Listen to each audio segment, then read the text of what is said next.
So that concludes item 8. We're now on to our last item. Sarah, please introduce item 9 from the information agenda. Thank you, Chair LaCava.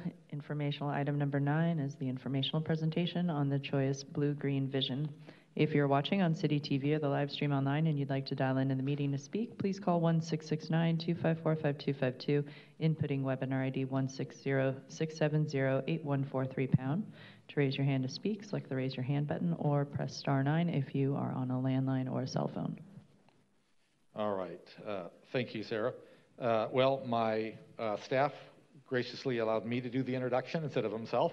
So I want to welcome Vicki Estrada, Board President for Groundwork San Diego, to present an update on the Choice Blue-Green Vision Collaborative. The Groundwork team has engaged the city, regional agencies, and most importantly, the local Choice Creek community on blue-green infrastructure and the potential community benefits. So I'll turn it over now to Vicki to give a background on the program, define blue-green infrastructure, and discuss next steps in the initiative. So Vicki, if you could introduce yourself and the team, and then let us know how much time you need. I don't have to introduce myself. Thanks, Joe. But with me is Jen Eastman. She's one of our fellows of Groundwork San Diego. Now, we were founded in 2007, and it was actually our firm did a report and started in 1999. 2 years later, it was the Choice Creek Enhancement Plan, because up until that time, people have turned their back on the creek. They put trash or mattresses. It was something that divided communities, not connected them. So the whole premise of that report is to begin to turn things around and have the creek system be something that connects people together. So out of that, at the very end of the report was a paragraph that said there should be a nonprofit formed to kind of oversee the watershed, which, by the way, if you didn't know, the upper right-hand corner of the map, that's actually the village area of La Mesa. So it goes all the way there, and most of the city of Lemon Grove as well. So that's something that a lot of people don't realize. So first off, where's Todd? Todd's back there. Todd, I want to thank you. We've had our collaborative has had a couple of meetings. We've got 2 more coming. Todd and the staff have been there, and they've been active participants. And without that, you know, I probably wouldn't be here today. So we can hope to continue working together. Let me get this something in the way here. Lori Seljania's hand. I don't want to see her hand in my screen. So let me just quickly define what blue-green infrastructure is. It combines natural and large-scale semi-natural systems to mitigate climate impacts like flooding, elevated air temperatures. It goes beyond green infrastructure. It's just a little bit beyond it, whose purpose is to reduce pollution from the first flush of rain. So some of the blue-green infrastructure things that we're talking about, the topics, first off, it will improve the quality of life. That's something that we all want to have for San Diego. And by the way, the things that we're talking about are not just going to be for the Choice watershed. They could be, this is a test, and they could actually be used throughout the city, throughout the county, throughout the region. So we're hoping that other organizations like Groundwork will be able to look at other watersheds as well. So flood resilience, and some of this Todd has already talked about: water quality, air quality, biodiversity, physical activity. You know, having passed along the creeks, it's a lot more fun to walk along a trail than along the street. Economic development and jobs, pedestrian, traffic safety, well-being, educational, social outcomes, and there's so much more. So it really is something that is critical. So we have 5 major principles we've looked at.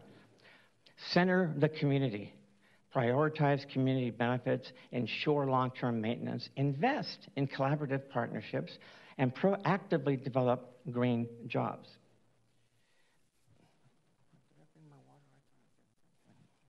I forgot my water.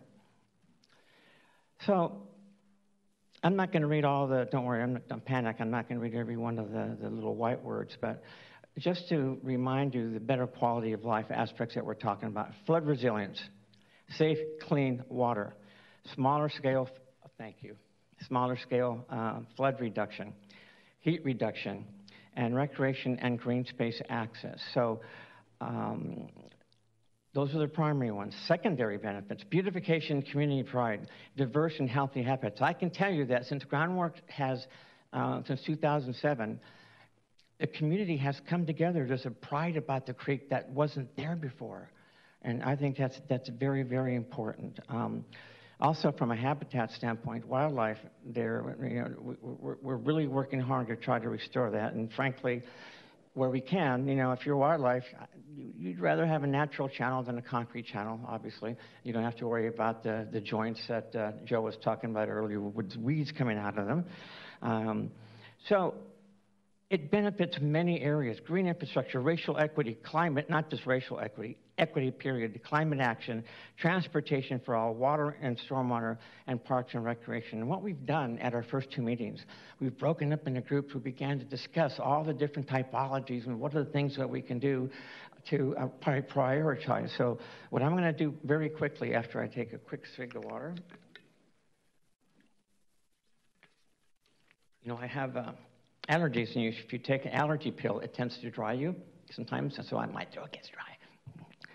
So I'm going to go very quickly. I'm not going to read the things inside. You all have a copy of this. You can read them later at your leisure. But very quickly, green streets is obviously very critical.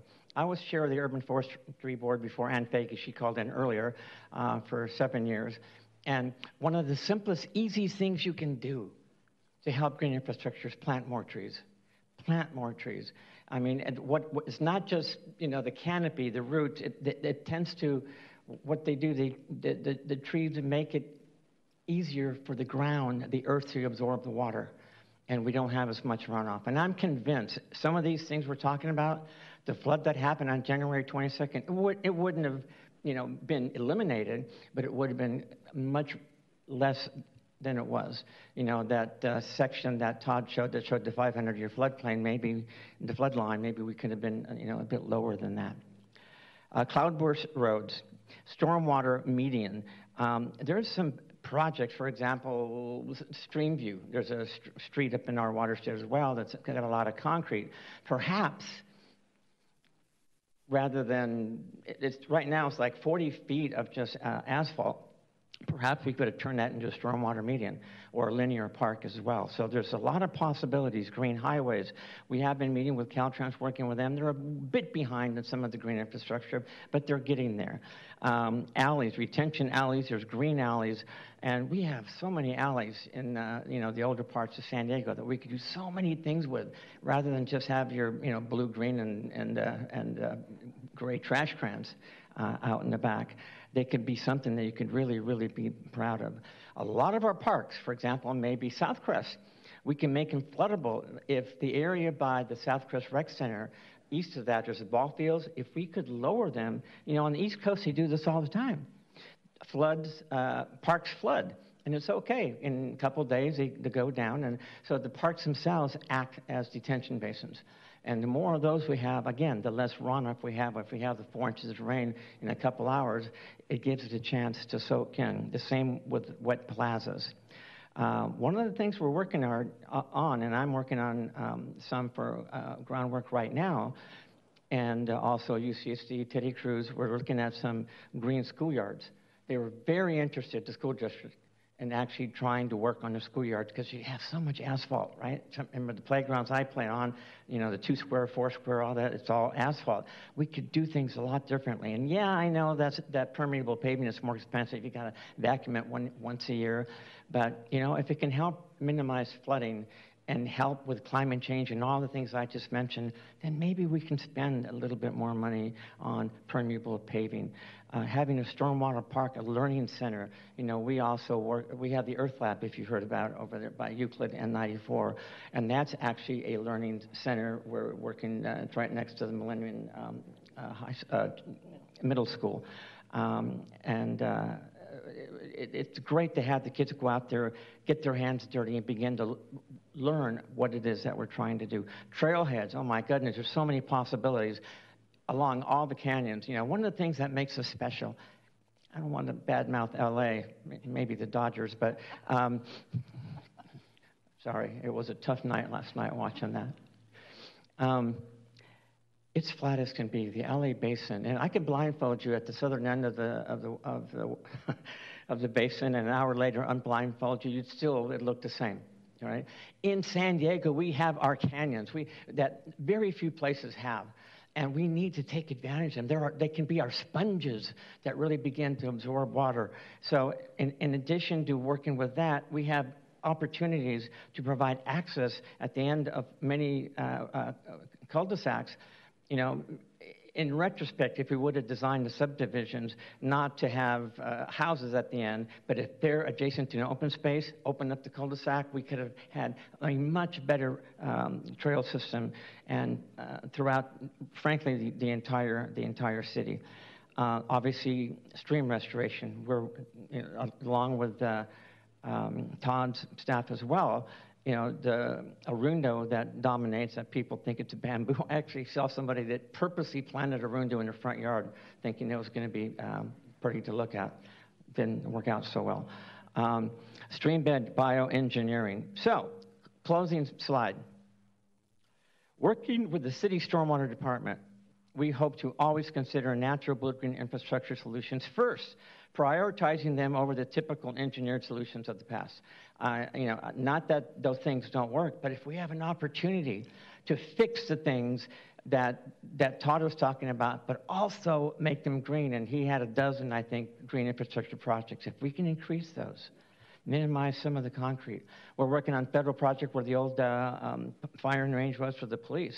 That whole stretch in front is going to be revegetated. We're going to get rid of the concrete channel because we have the space to do it. Okay, and you know the whole goal of this is if we can also have a trail, you can ride your bike, a multi-use bike trail from La Mesa or Lemon Grove all the way to the Bayshore Bikeway and onto downtown. We can do it. We can do it. And actually right now that doesn't exist in the watershed very much. So I'm going to turn it over to Jen for a couple minutes. And unfortunately, Brian could not make it. Go ahead, Jen. Hi, I want to say first, we ran into Roberto in the elevator, and he said that the University Bikeway is now loaded with, I think he said 70 trees, and I want to thank you for that because that was 12. Anyway, my name is Jen. I've lived in the Choyas Creek watershed for 21 years, and I want to talk about a critical opportunity for our neighborhoods, and that is the importance of sharing blue-green infrastructure, or BGI as we know it, with our neighbors as we face increasing challenges from climate change. Traditional flood control measures like concrete drainage systems aren't getting it done. They're pretty often insufficient. It's time to explore alternatives not only to manage water, but also to enhance our community's resilience and beauty. My own understanding has grown and it has allowed me to connect with my neighbors, thereby sharing with them how BGI can transform our approach to stormwater management. By understanding practices like permeable pavement, rain gardens, bioswales, we can create solutions that mimic natural processes, absorb rainwater, and reduce runoff. These methods not only mitigate and reduce flooding, but improve air quality, provide habitat for wildlife, and even enhance our property values. One shining example is the Green Alley Capital Improvement Project on Mary Lou Road, which I propose as a model for our community. This initiative will transform an underutilized alley into a green space that manages stormwater while fostering community engagement. Through the knowledge gained from BGI training, we've learned how to implement these sustainable practices effectively and beautifully.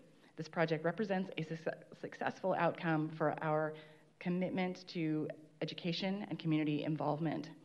By coming together to invest in green infrastructure, we're not only protecting our homes from floods, we're building a healthier, more vibrant neighborhood for everyone. Let's work together to educate our neighbors, our friends, and embrace blue-green infrastructure. The future of our community depends on it. Thank you for your time. Thanks, Jen. One more final comment. You know, in China, they have 2 or 3 now, they've developed what they call sponge cities. And the runoff, and they're having some unusually big storms, but because the cities are designed from the beginning as sponge cities, too bad we couldn't have done that here. The runoff is much, much less. Flooding is much, much less. So just think of the possibilities of slowly turning our city into a sponge. That's not a good thing to end on, but I'm ending on it anyway. Quay, you must have some questions. So you did end it on that. So first we'll go to public comments. Sarah? Thank you, Chair. We've not received any speaker slips here in chambers, so I will begin that 5-minute timer for all those in the virtual queue to indicate if they wish to speak to item number 9. Beginning testimony with Lori Saldana. Please unmute yourself and provide your comment. You will have 2 minutes. Thank you. And Ms. Estrada, I'm sorry my raised hand icon popped up on your PowerPoint presentation. Thank you for your presentation. You and I are both lifelong San Diegans. We've seen how hardscaping development has impacted our canyons and streams and coastal zones. Here in Claremont, District 2, we're surrounded by Tecolote, Rose Canyon, San Clemente Canyons, and these systems like Choyas, when healthy and protected, provide natural stormwater drainage systems that have made our region a global hotspot for biodiversity. I was reminded last night at a book reading for California Against the Sea, A Vision for Our Vanishing Coastline. The author mentioned what happened when climate research and experts were asked to design a resiliency system that would prevent the type of disasters that we are seeing. And they came up with a system that can anchor the soil and provide shade so the soil won't get too hot and can absorb rain and runoff. Unlike asphalt and concrete, it can clean the air, produce oxygen, slow down and cool breezes, provide food and habitat, and it's called trees. It's called trees, and of course our coastal sage scrub ecosystem and our coastal canyons are just the perfect design for protecting human life and adding to our biodiversity. And we have done a systemic job for generations of systematically removing that system and degrading that system. So I appreciate your presentation.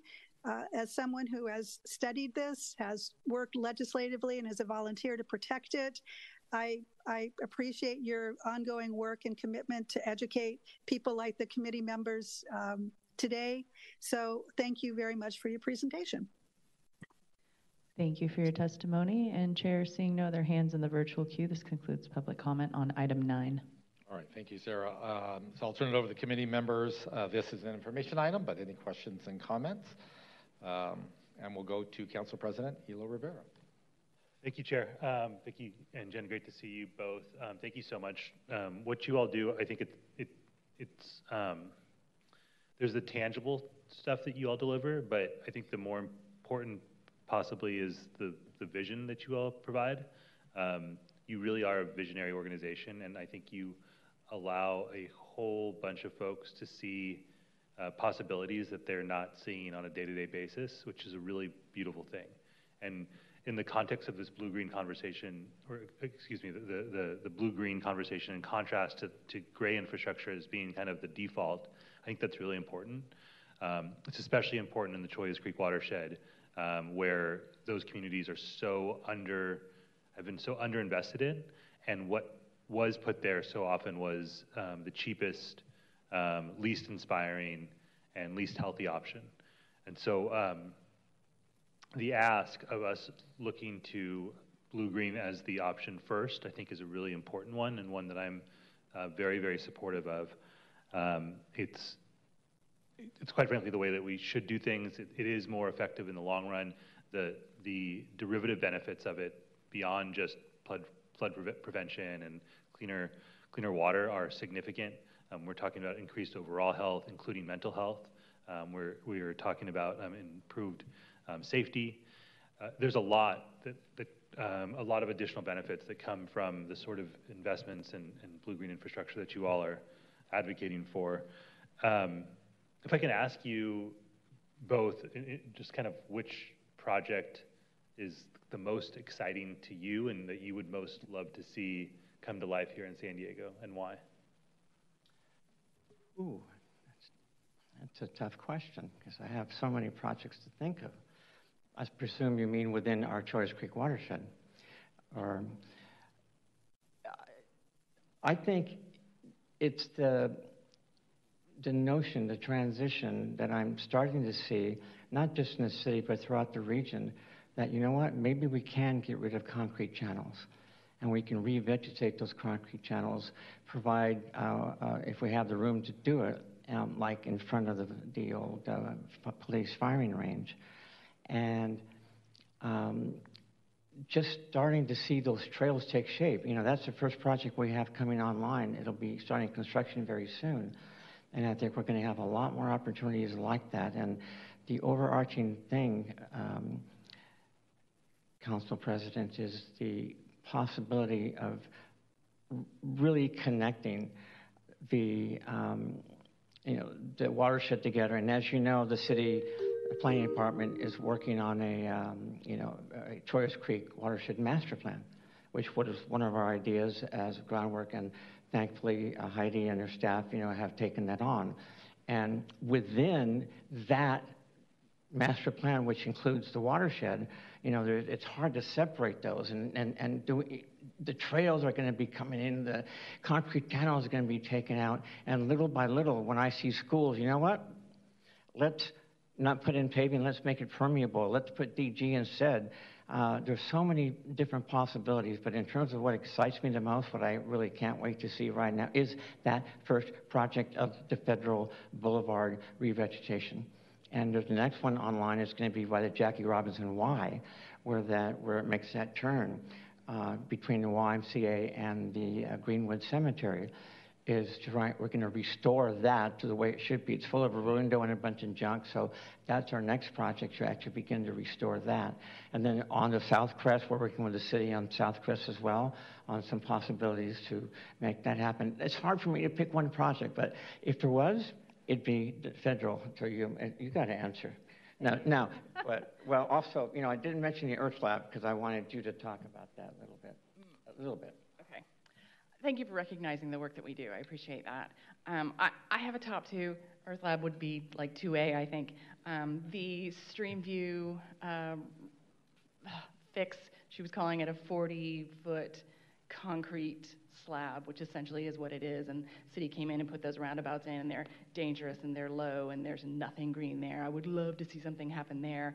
And because I live on 49th Street, the Mary Lou green alleyway, because it would affect me directly, and it would be such a start for San Diego to turn these plain, yucky, nothing, trash bin collecting alleys into something useful and green and neighborhoodly, if that's a word.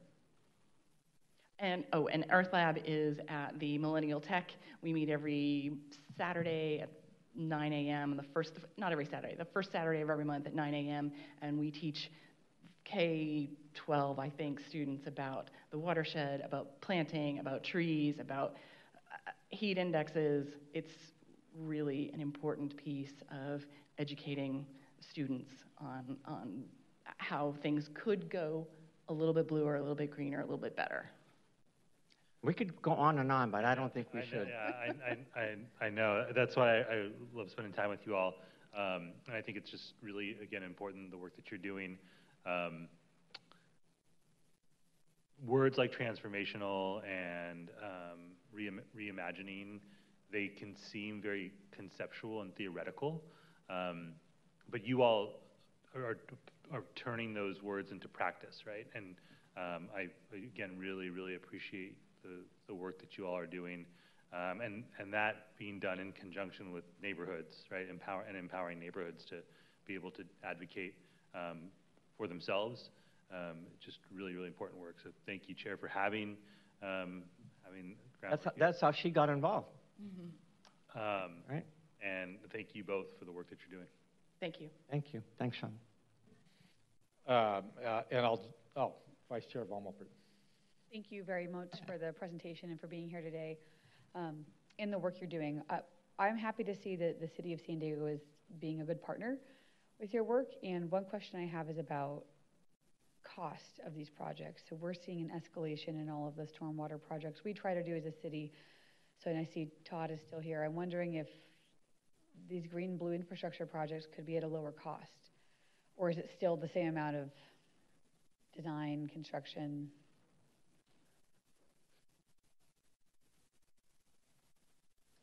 Yeah, thanks for the question.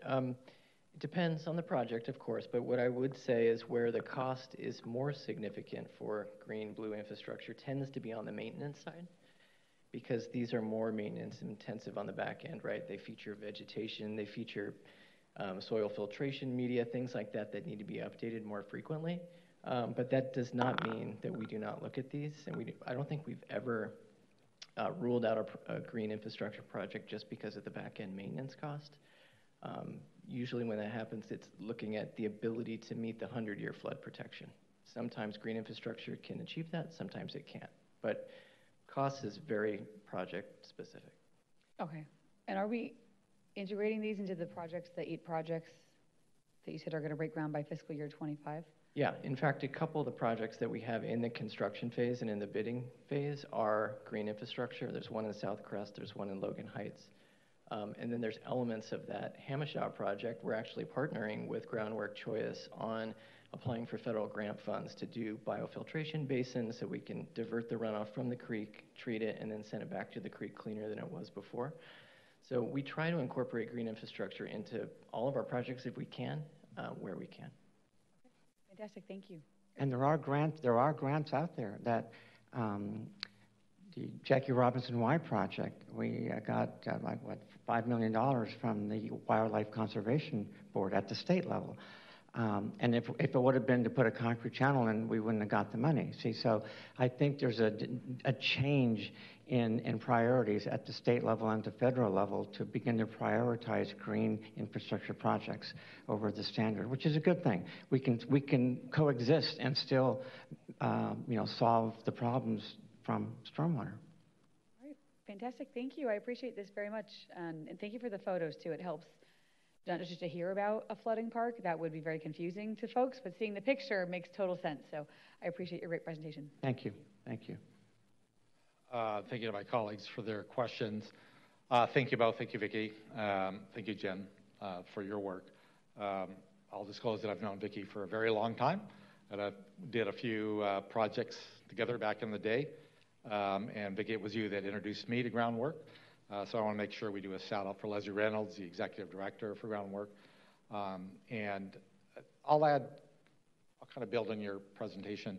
One is that there's projects that have actually already happened through the good work of Groundwork that are really a testimony of what can be done when you simply change your focus and look at these natural channels not just as a conveyance tool to get stormwater out of the way and on its path down to our bays, but actually an asset in the community and turn the community's eyes, as the council president said, into these, whether it is just something that is more aesthetic, whether it is trails and passive recreation there, can be very powerful to turn communities where we may not have the opportunity to do more active parks going forward.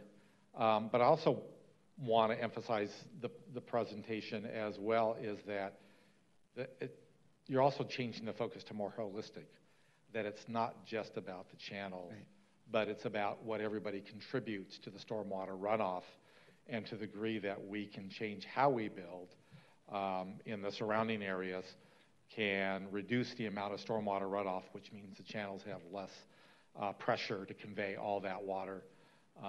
And an easy example for me to point to what was in District 1 was Westfield UTC. When they rebuilt that, they put in, when you walk on those pavements, that's permeable pavement. And it's the kinds of things, as you said, there's a little extra cost to that. There's a maintenance component than if you had just put pure concrete there.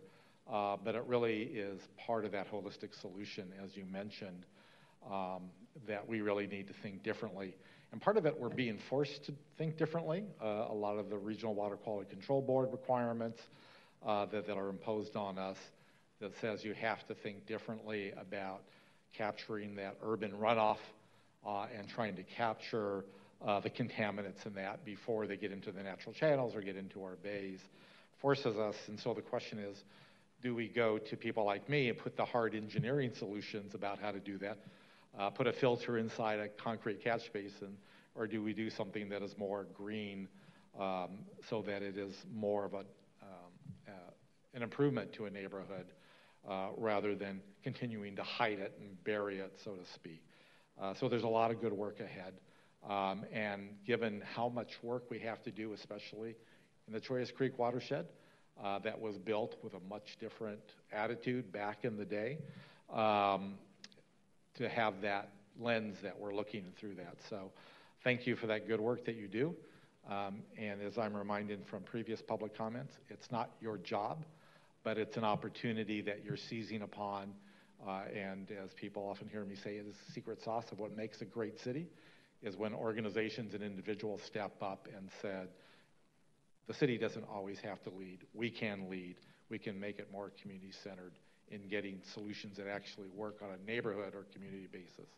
So thank you for that good work, and I know you do a lot of volunteer work, probably more than you should, but thank you for what you're willing to do. And I'm glad we had it forward. So I think these are the kinds of things that we need to really amplify that is happening in and around our city in many communities. So thank you for that. Thank you. So with that, that finishes item 9, and that brings us to the end of our agenda. And so I will adjourn this meeting of the Environment Committee until the next regularly scheduled meeting to be held Thursday, November 14th at 1 p.m. We're adjourned. Thank you, everybody.